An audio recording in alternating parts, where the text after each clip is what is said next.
Hey guys, so welcome back to my channel, and today we're about to read the card number 8, and it's the ninth card on the deck. It's the Strength card, and as you can see right here in the card itself, it shows a lot of meaning, and it does symbolize strength. And how is that? Well, let me just tell you in a perspective, right? So the strength card has two central figures. One is the woman, and another is the lion. And the woman is dressed elegantly in medieval clothing with flowing robes. She appears calm, even if there is a lion just beside her. And she is composed and unafraid. She is completely fearless. Her posture suggests that she is confident rather than dominant.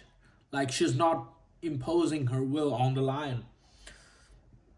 And she's representing wisdom, virtue, and compassion and inner mastery here.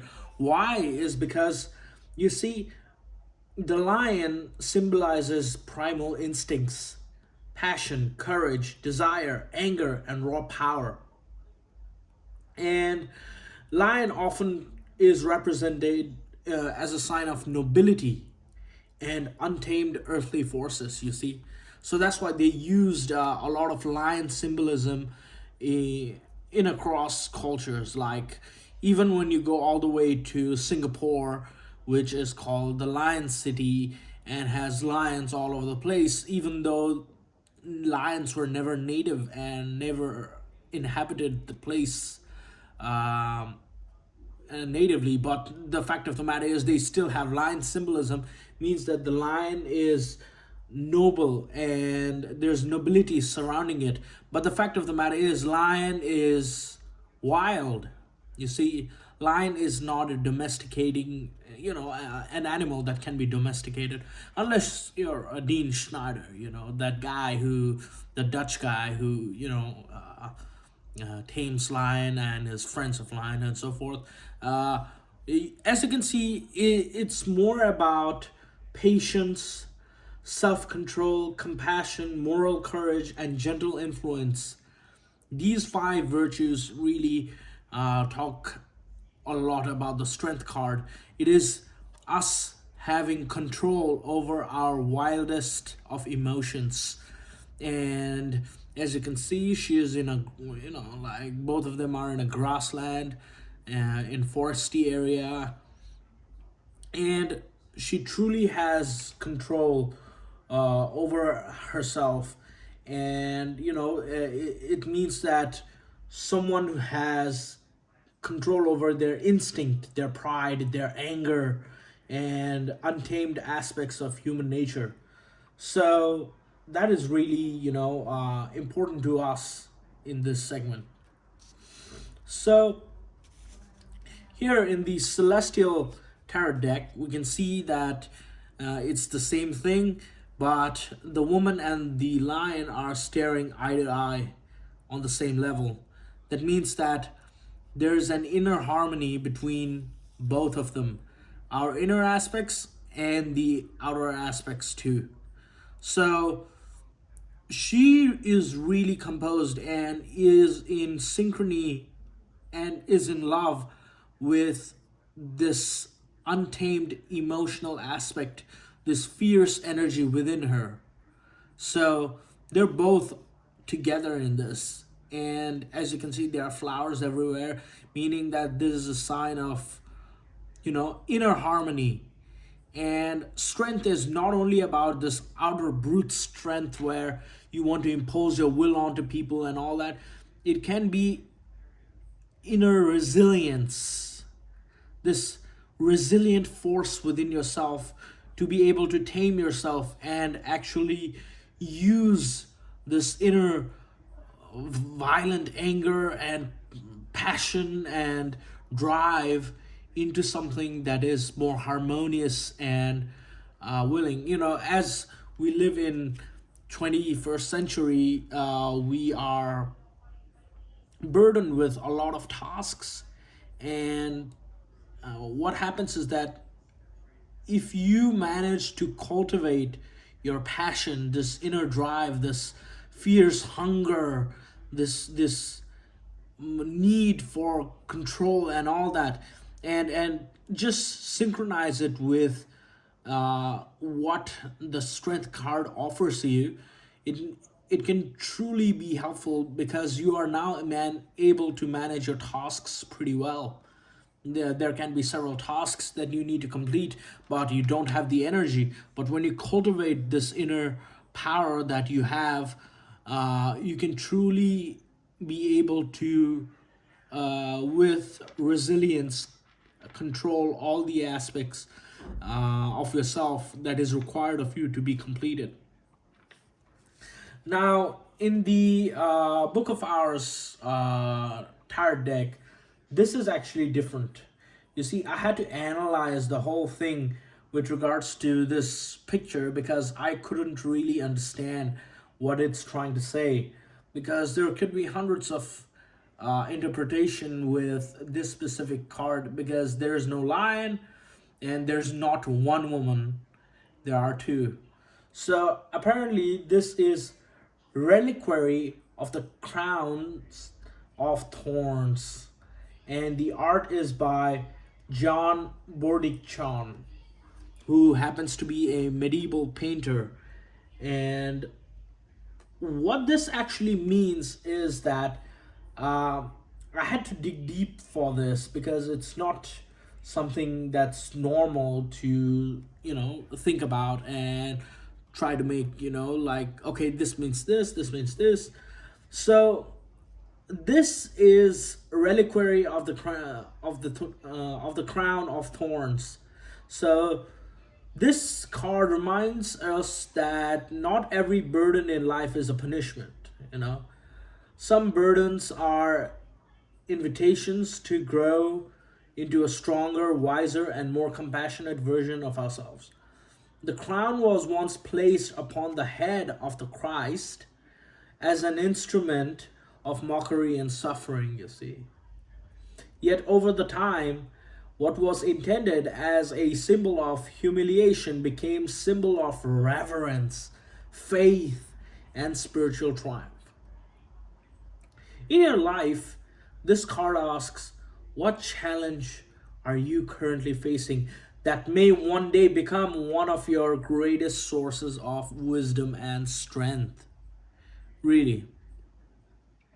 And if you're experiencing difficulty, this card encourages peace and trust and patience and strength within yourself. Not every lesson reveals its meaning immediately. Some experiences must mature before their value can become clear. So, if you're facing a decision, this card advises you to choose integrity over convenience, humility over pride, and long term growth over short term comfort. The golden reliquary, okay, surrounding the crown reminds us that even in life's wounds, it can become sacred when they are carried with dignity and transformed through love, perseverance, and wisdom. You see? So, this card suggests a period of reflection, inner development. You may be called to release resentment, forgive past hurts, or discover meaning within experiences that seemed unfair. In relationships, these cards, all of these, uh, asks whether old wound are still influencing the present circumstances. You see? And so, like, healing does not come from denying pain, but from acknowledging it and allowing it to be a source of compassion rather than bitterness. So, the thing is that it is really important for you to embody this strength. And in career and purpose, the card suggests that, the current struggles may be preparing you for future responsibilities. What feels difficult today may become the the foundation of tomorrow's success. So, whether it is going to gym or something like that, you need to sort of harmonize your inner, this deep, powerful energy that is within you, and using it to sort of, you know, be released in a, what we say that, a prolongated, a very smooth way. Like there are slow release capsules of medicine that you can find, that you that takes time in your stomach and dissolves slowly. So the medicine, like the line over here, can be released. So the extended release version, so that you can truly achieve your inner peace and work towards it, and that becomes a sign of your resilience. So, child of the cosmos, the intelligence of the universe lies within you. How amazing! Let's read this.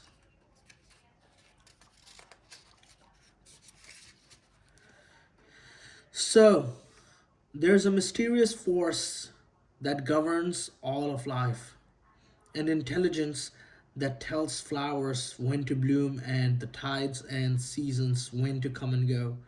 That intelligence is within you too. It was there before you drew your first breath, and it will be there well beyond your last. It's the part of you that informed every cell what to do when you were in your mother's womb. It's harder to resist this force than it is to surrender to it. Because Earth is a planet of polarity and free will, it's easier to forget that this intelligence exists within us. So often we become disconnected from this pulse of life and fall into the pattern of believing that we're separate, or feeling that we need to go to it alone. We can feel isolated, and as we if need to figure things out for ourselves, to rely on our own strength. You're being called to remember the intelligence that's within each and every one of your cells, to remember that you're a precious child of the loving, gentle universe, that you have access to all of the intelligence, wisdom, strength, flow, and qualities that there everywhere are or will be.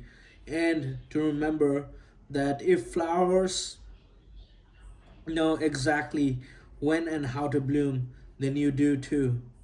How can you surrender more deeply to the intelligent flow of life? I mean, wow. Isn't that a great question? Like, strength is really important, because when you surrender, you see, both are surrendering. It's not only the lion, but it's also the woman. You see, because both of them have surrendered, then that means that they both can have peace with each other. Now, if woman seeks to dominate the lion knows that she is dominating him, so he needs to come and maul her. But then, uh, if the woman, I mean, no matter what, I think the lion always wins. But what happens is that the harmony is achieved when both of them have surrendered to each other. And then comes the divine intelligence, that is, that there is a slow release of this passion between each other in order for you to prosper and grow.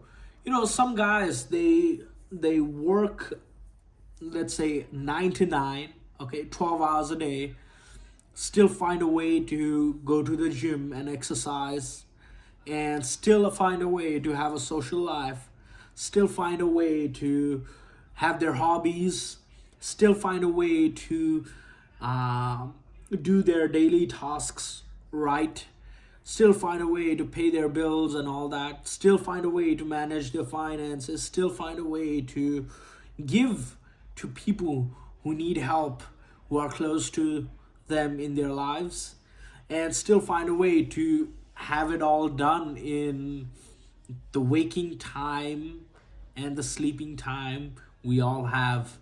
And we are shocked because how is that person able to do all that? Is because I think there is a inner mastery in having this inner strength, this resilience within themselves in order to move forward.